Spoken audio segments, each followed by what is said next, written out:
Hi boys and girls, it's Mrs. Panos. Today we will continue with Chapter 4 of Charlie and the Chocolate Factory. Author, Roald Dahl. Chapter 4, The Secret Workers. The next evening, Grandpa Joe went on his story.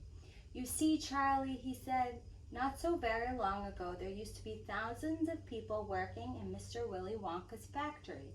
Then one day, all of a sudden, Mr. Wonka had asked every single one of them to leave, to go home, never to come back. But why?" asked Charlie.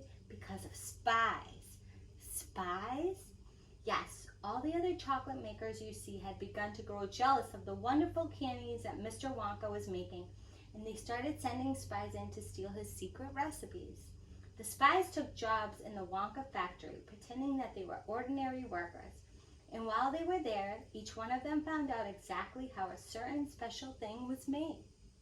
"And did they go back to their own factories and tell?" asked Charlie. "They must have," asked Grandpa Joe, "because soon after that, Fickle Grubber's factory started making an ice cream that would never melt, even in the hottest sun.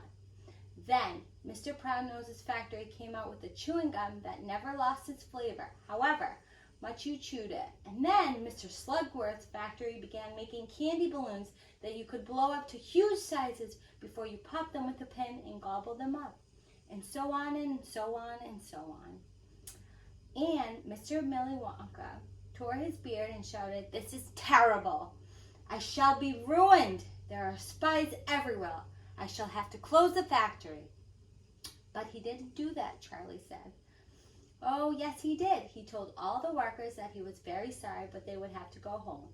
Then he shut the main gates and fastened them with a chain. And suddenly Wonka's giant chocolate factory became silent and deserted.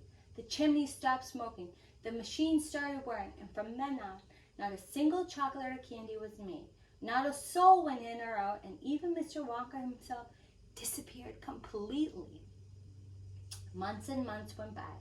Grandpa Joe went on, but still the factory remained closed.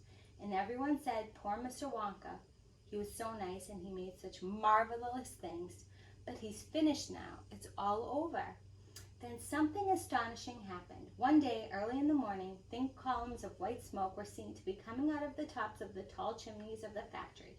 People in the town stopped and stared. "What's going on?" they cried. "Someone's lit the furnaces. Mr. Wonka must be opening up again." They ran to the gates, expecting to see them wide open and Mr. Wonka standing there to welcome his workers back. But no, the great iron gates were still locked and chained as securely as ever, and Mr. Wonka was nowhere to be seen. "But the factory is working," the people shouted. "Listen, you can hear the machines. They're all whirling again, and you can smell the smell of melting chocolate in the air."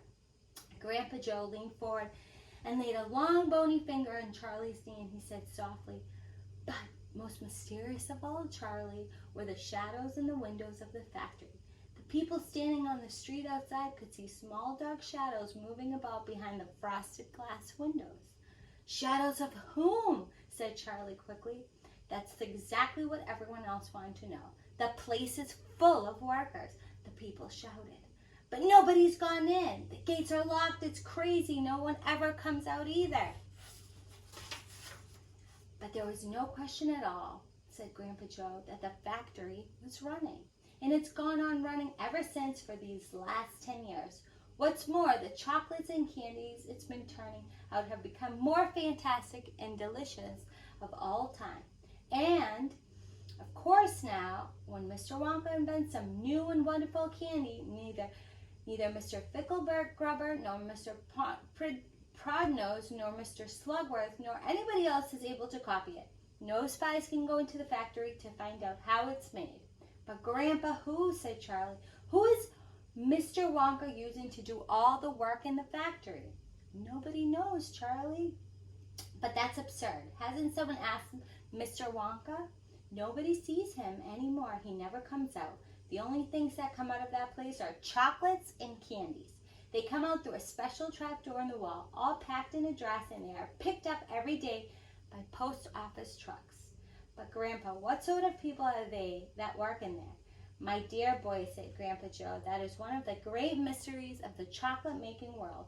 We know only one thing about them. They are very small. The faint shadows that sometimes appear behind the windows, especially late at night when the lights are on, are those of tiny people, people no taller than my knee.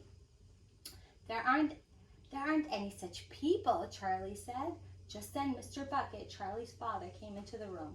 He was home from the toothpaste factory and he was waving an evening newspaper rather excitedly. Have you heard the news? He cried. He held up the paper so that they could see the huge headline.